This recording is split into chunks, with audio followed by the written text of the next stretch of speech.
They done finally came to collect. Well, obviously they've been trying to collect for the last 10 years from the game. Okay, so I don't know if y'all remember what that dating show that the game had on VH1 called I guess She's Got Game or He's Got Game or something like that. And he had a plethora of women. This one, Priscilla Rainey, happened to be one of the problem women. She was one of his top two that he had picked, and I saw her being a problem from the beginning. Like, she was a very strategic woman. And she was going to get what she wanted to get. Now, something happened on set. I don't know what it was. I do know that these women volunteer to go on shows. They do have to waive rights when it comes to lawsuits and stuff like that. But she somehow found a way around it and sued him for allegedly, and I'm saying allegedly because he wasn't found liable. This was a default judgment because he didn't respond. Touching her, I guess putting his hands up her vagina. I don't know what went down. I just know that she was the most aggressive one on the show. And I mean, these men set themselves up for these types of things. Like, who am I to argue? Well, she ended up suing. She got a default judgment of around $7 million, if I'm not mistaken. It has gained interest from that. She has been trying to collect. I think she owns his record label now that's not doing anything.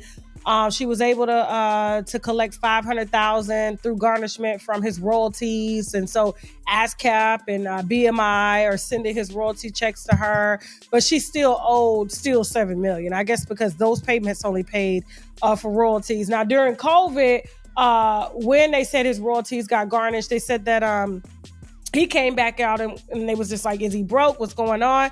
He had a table full of cash. He was trolling like how 50 Cent troll, laid out the cash, said, "I ain't broke." She was trying to come for his house then. I guess she wasn't successful because, as Whack 100's girlfriend had told us, he had the game's assets in his name and was bragging about it during podcasts.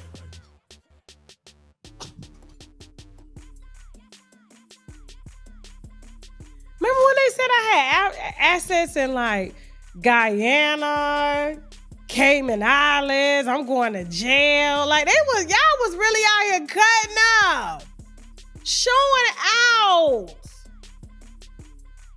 just twirling in your little chairs about Tasha can't go to jail. Tasha can't go to jail. Meanwhile, he done transferred assets to his manager, and his manager out here doing podcasts, telling all the business, or laid up, getting allegedly 3-fingered in the booty by their girlfriends and pillow talking.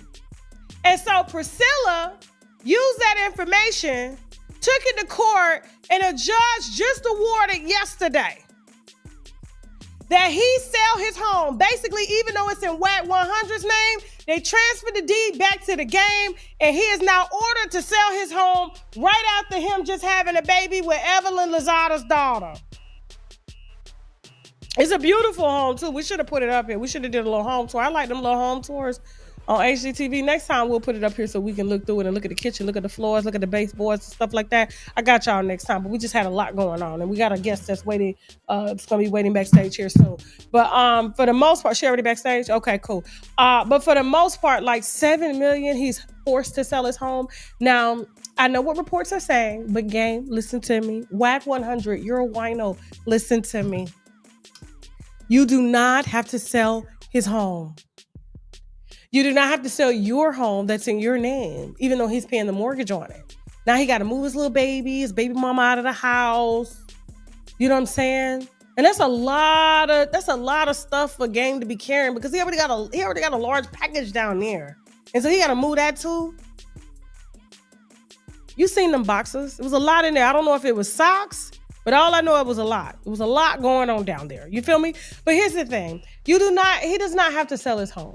Now, even though he was ordered to sell his home, and this is honestly his fault, because had he would have responded to the lawsuit and would have given them the signed release forms that VH1 made these girls sign, saying that they couldn't sue for stuff like this, instead of him ignoring it like the he is, he decided to let it go in default. And then in turn, it turned into a tort judgment, which is a torturous judgment. The same thing that I have, and you can't get rid of it unless you bankrupt it. He can still keep his home. He can still put everything on a stay. And all he can do is just pay her small payments according to what he makes over the years for the next 5 years to satisfy the judgment. Now, I know he's been trying to run from this, like, oh, he's standing on business on principle, but you are property of the United States of America and the government. And if they say they want to sell your home, if they want the IRS to come take your home, if they want to freeze your bank accounts, they're going to do it. But you don't have to do all that. All you got to do is call Chad Van Horn or go to startovernow.org and you can stop this right now.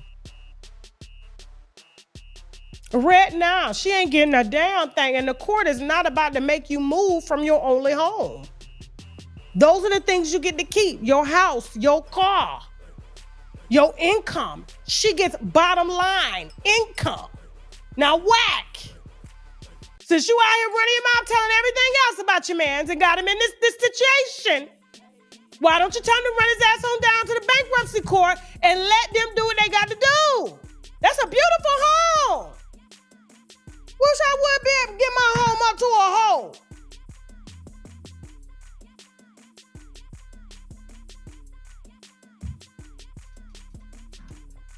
I wish I would get my house up to a hole.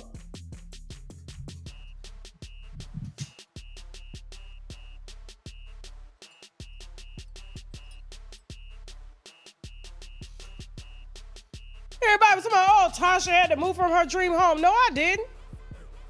The hell? Well, who said it was a dream home? It's called investment property. It's a hell of an investment. Oh, she flew to Florida. That's my home. Florida is my home. And if I want to move back to my home in Georgia, I can go. I said, I wish I would get my property to a hoe. Man, y'all got me fucked up, bro. I'm just saying hypothetically. If it was a hoe that was trying to come get it, child.